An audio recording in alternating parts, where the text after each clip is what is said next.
When Christ returns after the tribulation, there's an immediate test that will separate the saved from the damned. And it's not a theology quiz. It has nothing to do with how perfectly you predicted the timeline or how well you can debate eschatology.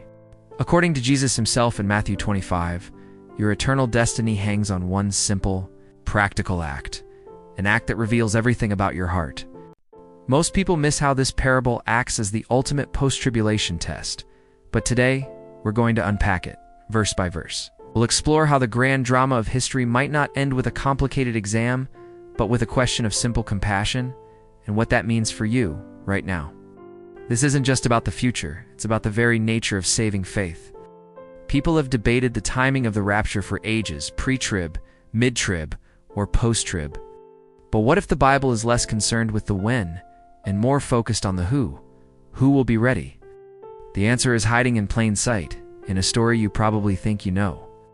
But you might just see the parable of the sheep and goats in a whole new light, not as a gentle allegory, but as the final, decisive standard for those who endured to the end. So, to really get this test, we have to know the timing. When and where does this all go down? The clues are hiding in the chapter right before our main text. The entire setup for Matthew 25 happens in Matthew 24, during what's called the Olivet Discourse. It all starts when the disciples ask Jesus a direct question in Matthew 24, verse 3. Tell us, when will these things be, and what will be the sign of your coming and of the end of the age? Jesus then spends most of Matthew 24 laying out the signs, describing a period of unbelievable chaos, wars, famines, and intense persecution of believers. He calls this the Great Tribulation. Then, he gives us a crystal clear timeline. In Matthew 24, verses 29 through 31, he says, Immediately after the tribulation of those days, the sun will be darkened, and the moon will not give its light. Then will appear in heaven the sign of the Son of Man, and they will see the Son of Man, coming on the clouds of heaven with power and great glory. And he will send out his angels with a loud trumpet call, and they will gather his elect from the four winds. According to this reading, the sequence is pretty clear. First, the tribulation happens. Then, after the tribulation, Christ returns for everyone to see and gathers his people. For many, this is the classic post-tribulation rapture and second coming rolled into one. And the conversation doesn't just stop. It flows right into Matthew 25, where Jesus gives parables about being ready for this very moment. He wraps it all up with the dramatic judgment scene we're looking at today. So the judgment of the sheep and goats in Matthew 25 doesn't happen in a vacuum. It describes what happens on earth the moment Christ returns after that terrible period. In this view, this isn't a general judgment of everyone who ever lived. It's a specific judgment for a specific group, the people who physically survived the tribulation. Understanding this timeline is the key that unlocks the whole passage. With the timing set, let's look at the scene itself. Matthew 25, verse 31. When the Son of Man comes in his glory, and all the angels with him, then he will sit on his glorious throne. Before him will be gathered all the nations, and he will separate them one from another, as a shepherd separates the sheep from the goats. You can feel the authority here. Jesus isn't sneaking back. He arrives in full glory with all the angels and sits on a throne. And this is a public, powerful event. But who exactly is being judged? The text says, all the nations. The Greek word is ethne, where we get ethne. Now, some see this as a reference to all people, but many scholars believe that in this specific end times context, it points to the individuals from all the Gentile nations who have physically survived the final battles and cataclysms. These are the people left on earth when Christ shows up. This interpretation distinguishes it from the judgment of believers who have been gathered to him, and from the great white throne judgment for the unsaved dead 1,000 years later.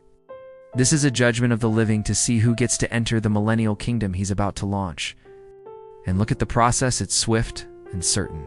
He separates them like a shepherd separates sheep from goats. In the Middle East, these flocks would graze together all day, looking like one big jumble. But at night, the shepherd would separate them, because goats needed more shelter than the woolly sheep. It was a routine task, and the shepherd knew his animals. He didn't hesitate. That's the picture Jesus paints. There's no middle ground, no maybe pile. You're either a sheep on the right or a goat on the left. The separation is absolute. It tells us that even after all the chaos of the tribulation, there's a clear line in every person's heart that Jesus sees perfectly. The question burning in our minds should be, what's the criteria? And this brings us to the test itself. The king turns to the sheep on his right and says, "Come, you who are blessed by my Father, inherit the kingdom prepared for you from the foundation of the world. For I was hungry and you gave me food. I was thirsty and you gave me drink. I was a stranger and you welcomed me. I was naked and you clothed me. I was sick and you visited me. I was in prison and you came to me." Then the righteous will answer him, saying, "Lord, when did we see you hungry and feed you, or thirsty and give you drink?" And the king will answer them, "Truly I say to you, as you did it to one of the least of these, my brothers, you did it to me." There it is. The test that separates the sheep from the goats in this judgment is how they treated the least of these, my brothers. Think about that.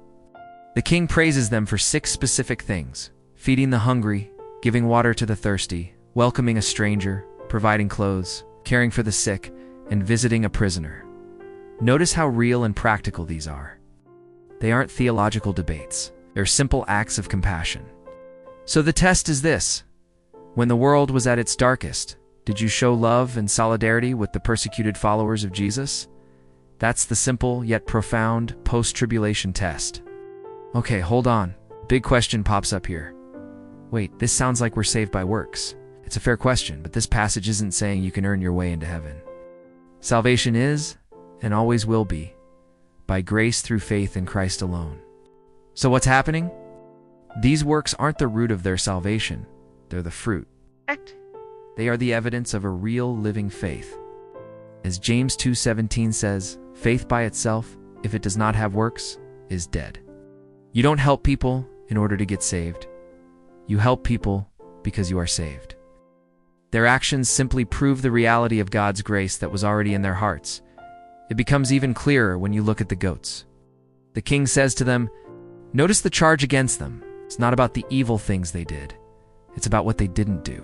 Their sin was neglect, indifference. They saw the suffering of Christ's family and just walked on by. And they're surprised too. When did we see you and not help?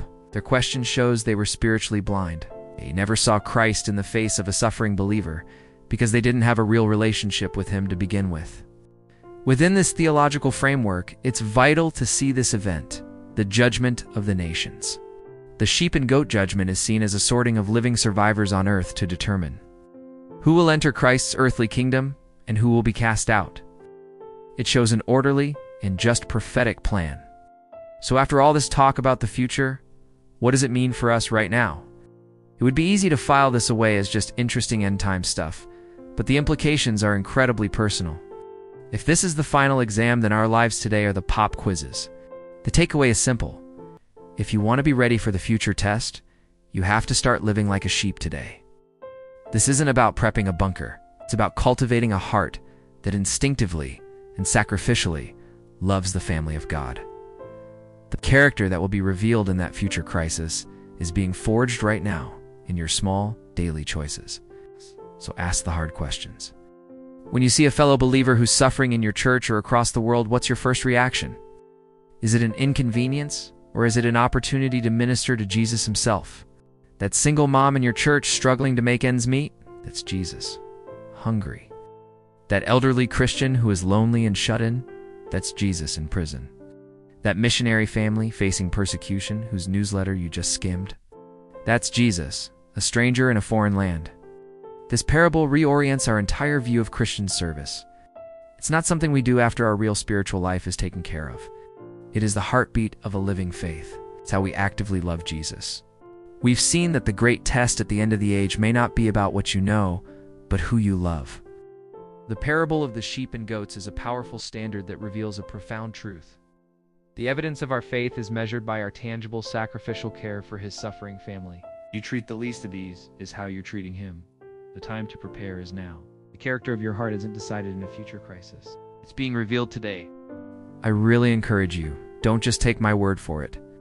Go read Mathew 24 and 25 for yourself and let it sink in. What does it mean for you to minister to the least of these? I'd love to hear your thoughts in the comments. Let's figure this out together. If this has been valuable to you, please subscribe and hit the bell. The goal isn't to be afraid of the future, but to be faithful in the present. Be a sheep, starting today.